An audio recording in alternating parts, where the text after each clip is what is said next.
इयत्ता 4थी, विषय मराठी.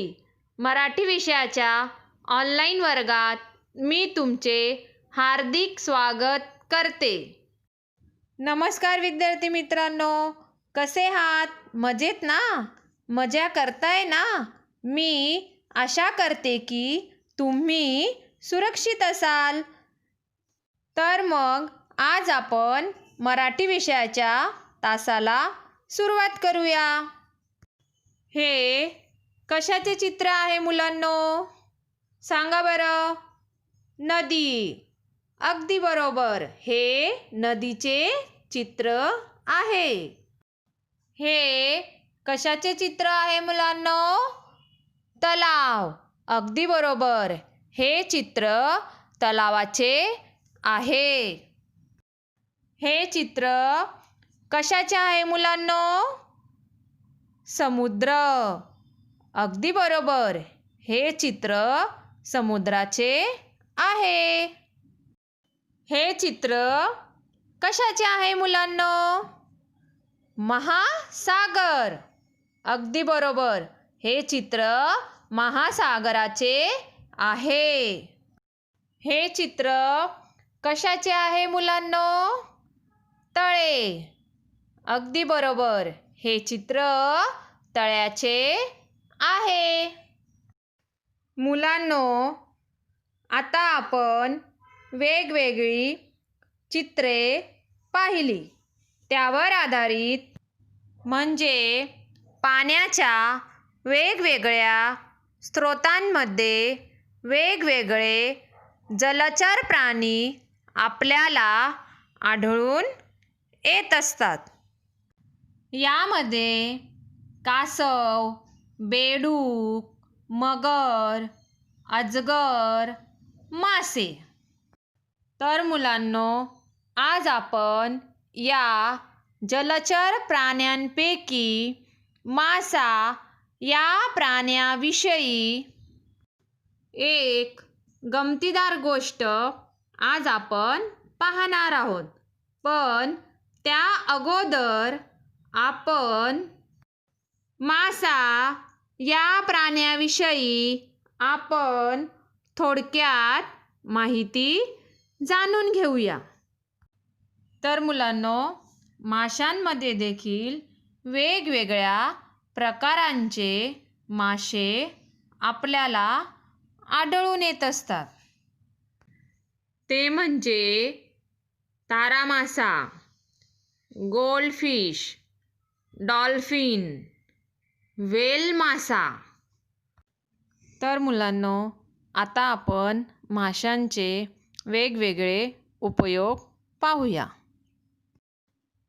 यामध्ये आपण आपल्या आहारात या माशांचा उपयोग करत असतो.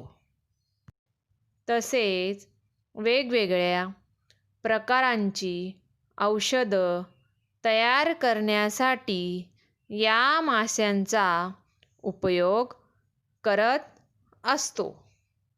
त्याचप्रमाणे साबण तयार करण्यासाठी या माशांचा उपयोग केला जात असतो. तसेच घरामधील शोभेची वस्तू म्हणून आपण माशांना ठेवत असतो. तर मुलांनो, आता आपण याच माशांची गोष्ट पाठ क्रमांक 9 3 मासे यामधून अभ्यासणार आहोत. पाठाला सुरुवात करण्या अगोदर आपण पाठात आलेल्या चित्राचे वर्णन करूया. चित्रामध्ये आपल्याला एक पाण्याचे तळे दिसत आहे. त्या तळ्यामध्ये 3 मासे पोहताना दिसून येत आहेत. पुढील चित्रात आपल्याला एक मासा जाळीमध्ये अडकताना दिसत आहे आणि त्याच्या बाजूने एक मासा तेथून जाताना दिसत आहे. तर मुलांनो, आता आपण पाठाचे प्रकट वाचन करूया. पाठ क्रमांक 9. 3 मासे. एका सुंदर तळ्यात 3 रंगीबेरंगी मासे राहत होते. पहिला मासा लगेच निर्णय घ्यायचा, त्यामुळे त्याचे नाव होते त्वरित. दुसऱ्या माशाचे नाव होते बघूया. कितीही गंभीर घटना असली तरी तो म्हणायचा बघूया. तिसऱ्या माशाचा नशिबावर विश्वास होता, त्यामुळे तो नेहमी म्हणायचा व्हायचं ते होईल. त्याचे नाव होते व्हायचे ते होईल. एके दिवशी काही कोळी मासे पकडण्यासाठी तळ्यापाशी आले. तिन्ही माशांनी त्यांचे बोलणे ऐकले. त्वरित म्हणाला, आपला जीव धोक्यात आहे. आपण आता इथून निघून गेले पाहिजे. बघूया म्हणाला, संकट येईल तेव्हा बघू. व्हायचे ते होईल सुस्कारा टाकत म्हणाला, जे घडायचे ते तर घडणारच. त्वरित म्हणाला, तुमची इच्छा, मी तर लगेच निघून जाणार आहे. तेवढ्यात मोठाली जाळी हातात घेऊन ते कोळी तळ्यापाशी आले. बघूया, व्हायचे ते होईल ला म्हणाला, आता आपला जीव धोक्यात आहे. चला इथून लवकरात लवकर जाऊया. परंतु व्हायचे ते होईल म्हणाला, आपण आपले नशीब तर बदलू शकत नाही. जे व्हायचे ते तर होणारच. बघूया म्हणाला, तुझी इच्छा, मी मात्र चाललो. कोळ्यांनी त्यांची जाळी पाण्यात टाकली. नशिबावर विश्वास ठेवणारा व्हायचे ते होईल काही तिथून निघून गेला नाही, त्यामुळे तो मात्र जाळ्यात सापडला. तात्पर्य: सुज्ञ व समयोचित निर्णय तुमचे नशीब बदलू शकतात. अशा प्रकारे आता आपण पाठाचे प्रकट वाचन केलेले आहे. तर मुलांनो, आता आपण पाठात आलेल्या प्रत्येक ओळींचा अर्थ समजून घेणार आहोत. एका सुंदर तळ्यात 3 रंगीबेरंगी मासे राहत होते. म्हणजेच यामध्ये आपल्याला दिसत आहे की एका तळ्यात वेगवेगळ्या रंगांची मासे राहत असताना दिसत आहे. पहिला मासा लगेच निर्णय घ्यायचा, त्यामुळे त्याचे नाव होते त्वरित. या ओळीमध्ये आपल्याला असे दिसून येते की त्या 3 माशांपैकी पहिला मासा लगेच निर्णय घ्यायचा, म्हणजेच त्वरित. त्यामुळे त्याचे नाव काय होते? त्वरित. दुसऱ्या माशाचे नाव होते बघूया. कितीही गंभीर घटना असली तरी तो म्हणायचा बघूया. या ओळीमध्ये आपल्याला असे दिसून येते की कितीही मोठे संकट आले तरी तो मासा म्हणायचा बघूया. म्हणून या माशाचे नाव आहे बघूया. तिसऱ्या माशाचा नशिबावर विश्वास होता, त्यामुळे तो नेहमी म्हणायचा व्हायचं ते होईल. त्याचे नाव होते व्हायचं ते होईल. या ओळींमध्ये आपल्याला असे दिसून येते की कितीही मोठे संकट आले तरी तो मासा नेहमी म्हणायचा व्हायचं ते होईल. त्यामुळे त्याचे नाव होते व्हायचे ते होईल. एके दिवशी काही कोळी मासे पकडण्यासाठी तळ्यापाशी आले. या ओळीमध्ये आपल्याला असे दिसून येते की काही कोळी त्या तळ्यातील मासे पकडण्यासाठी तेथे आलेले आहेत. तिन्ही माशांनी त्यांचे बोलणे ऐकले. त्वरित म्हणाला, आपला जीव धोक्यात आहे. आपण इथून निघून गेले पाहिजे. यामध्ये आपल्याला असे दिसून येते की त्या तिन्ही माशांपैकी एक मासा, तो म्हणजे त्वरित, म्हणाला की आपला जीव धोक्यात आहे. म्हणजेच ते कोळी तळ्यापाशी आलेले आहेत हे त्याला समजले. त्यामुळे तो त्या माशांना म्हणाला की आपण इथून निघून गेले पाहिजे. बघूया म्हणाला, संकट येईल तेव्हा बघू, व्हायचे ते होईल. सुस्कारा टाकत म्हणाला, जे घडायचे ते तर घडणारच.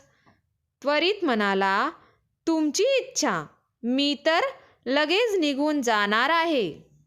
या ओळींमध्ये असे दिसून येते की बघूया हा मासा व्हायचे ते होईल व त्वरित मासा यांना म्हणाला की संकट येईल तेव्हा बघू. पण त्यावर व्हायचे ते होईल हा मासा सुस्कारा टाकत म्हणाला की जे घडायचे ते तर घडणारच आहे.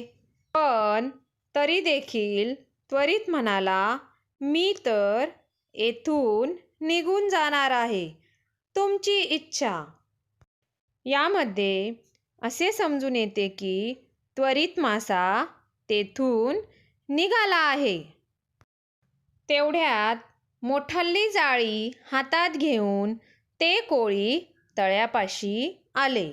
या ओळीमध्ये आपल्याला असे दिसून येते की तळ्यापाशी जे काही कोळी आलेले आहेत ते त्यांची जाळी हातात घेऊन तळ्याजवळ आहेत.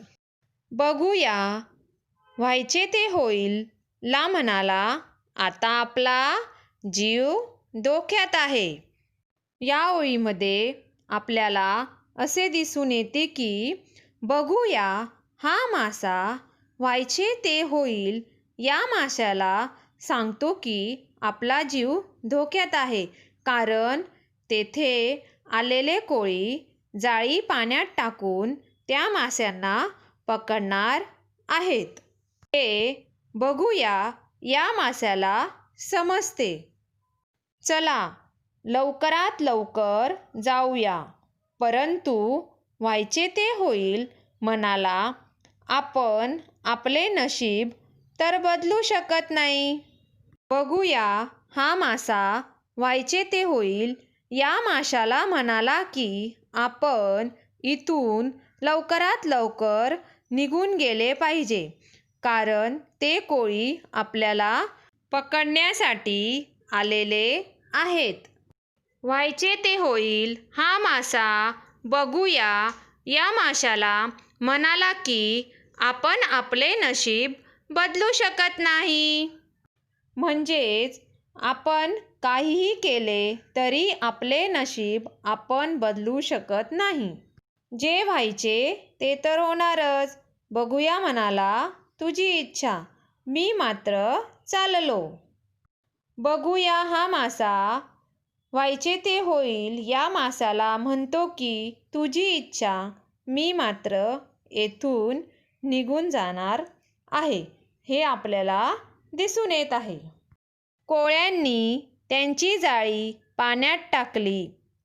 या ओळीमध्ये आपल्याला दिसून येते की तळ्यापाशी जे कोळी आलेले आहेत त्यांनी त्यांची जाळी पाण्यात टाकलेली आहे. नशिबावर विश्वास ठेवणारा व्हायचे ते होईल काही तिथून निघून गेला नाही, त्यामुळे तो मात्र जाळ्यात सापडला. या ओळींमध्ये असे दिसून येते की व्हायचे ते होईल हा मासा नशिबावर विश्वास ठेवतो आणि तो तेथेच थांबतो. त्यामुळे तो मासा कोळ्यांच्या जाळ्यात सापडतो.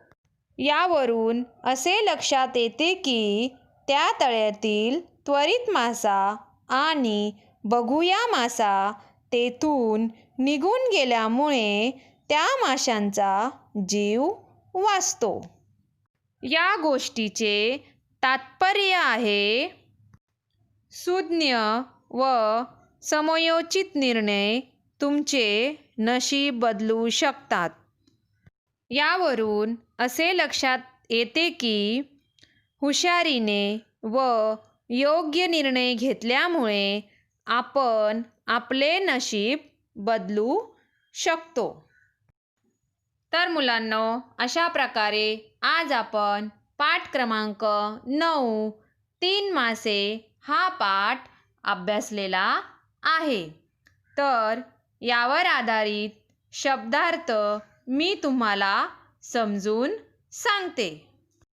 शब्दार्थ: तळे, लेक. निर्णय, डिसिजन. त्वरित, इन्स्टंटली. घटना, इन्सिडेंट. नशीब, डेस्टिनी. कोळी, फिशरमॅन. संकट, डेंजर. सुस्कारा, साय. इच्छा, विश. विश्वास, फेथ. तर मुलांनो, अशा प्रकारे आज आपला मराठी विषयाचा तास येथे संपलेला आहे. घरी राहा, सुरक्षित राहा आणि स्वतःची काळजी घ्या. धन्यवाद.